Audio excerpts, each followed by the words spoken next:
CIGTV News Update, I'm Donna Bush. Thanks for joining us. First today, His Excellency releases a statement on the passing of former government minister and MLA, Mr. John McLean.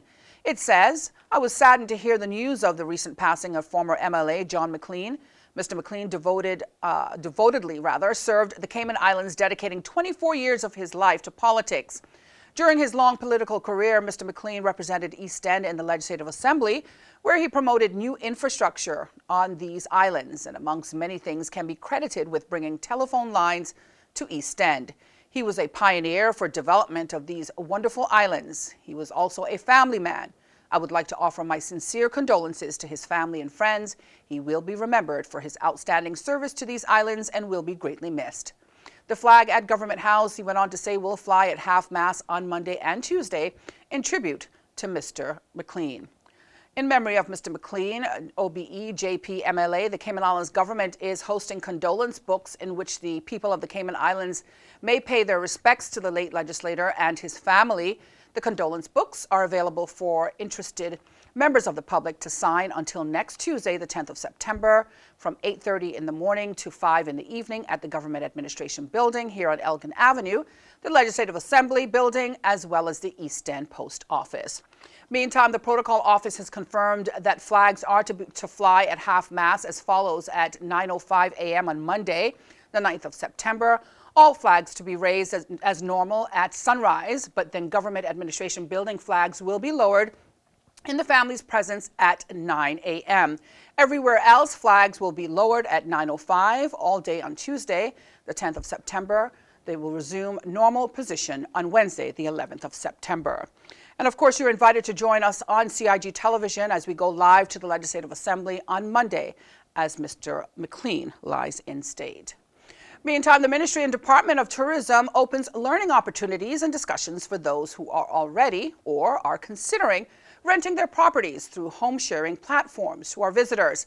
This week, more than 50 interested property owners met at the one-day Home Share Summit held for local licensed home share accommodation providers. Important information was shared during the panel discussions and presentations for those who attended, who were also able to ask pertinent questions. Representatives from well-known online platform Airbnb closed out the summit with a presentation. Finally, the Cayman Islands Fire Service had extra helpers on hand last week when two puppies, Quillen and Quinn, from the Humane Society paid the Central Fire Station a visit. The 3-month-old puppies are both Cayman mixed breed and were brought to the shelter with their siblings. They're now looking for new homes. The Humane Society puts in such tireless work to find these dogs a permanent home, and the CIFS are more than happy to help in whatever way we can to raise public awareness of what they do, especially if that means giving these adorable puppies a few well-deserved pats. Acting Chief Fire Officer Mr. Brevin Elliott commented. Anyone interested in meeting Quinn, or any other dog needing a new home are encouraged to contact the Humane Society directly on 949-1461 or through their Facebook page, Cayman Humane Society. And that's the latest from us here at CIG Television. If you would like to know what's on our schedule, you can go online to gis.gov.ky, click on the publications icon at the bottom of the page.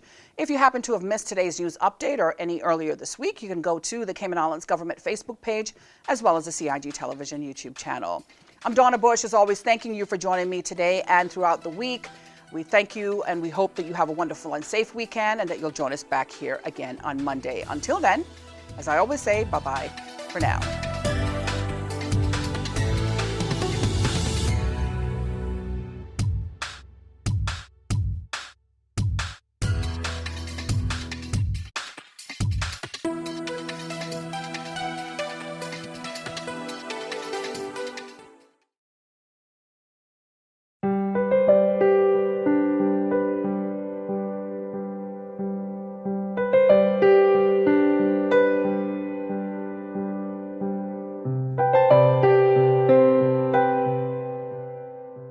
Do you have a business in the tourism industry?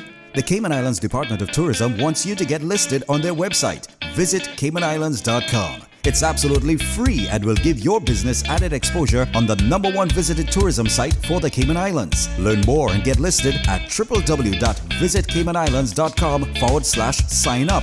That's www.visitcaymanislands.com/sign up.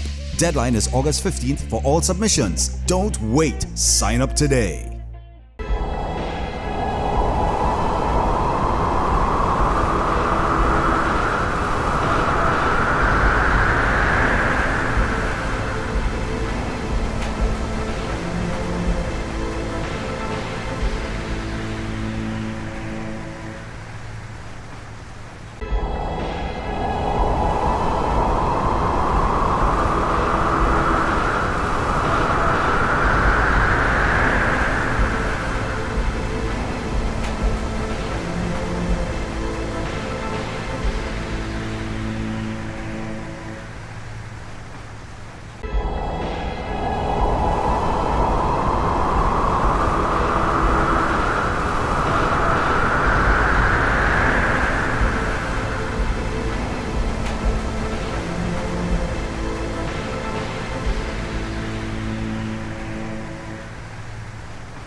Boating, fishing, and water sports in the Cayman Islands are great, but keep a cool head. Here are 7 tips for fun and safe sea outings. Number 1. Use a checklist to plan your outing. Check the weather forecast, make a float plan, and share it with someone who is remaining on land, stating where you're going, with whom, and when you're expected to return. Visit your nearest marine supply store to get your safety gear. This includes signaling mirrors, whistles, and a flare kit.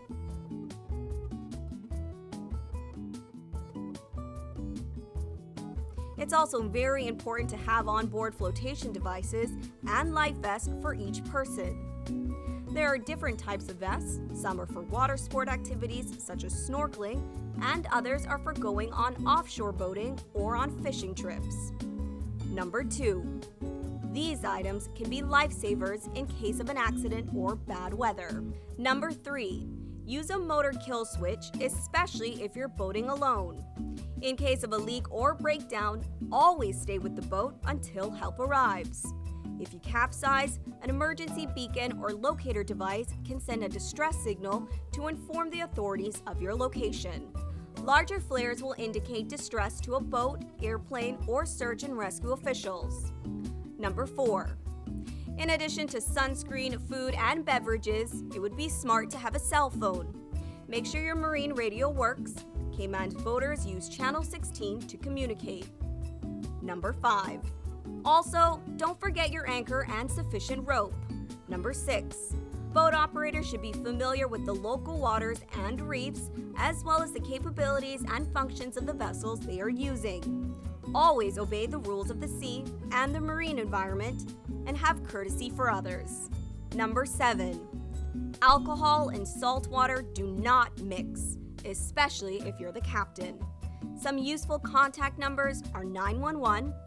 The RCIPS Marine Base is 649-7710, and the Port Authority is 949-2055. Smooth sailing, all!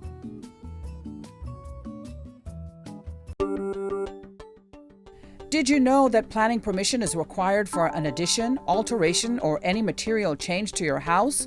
The 10% rule no longer exists.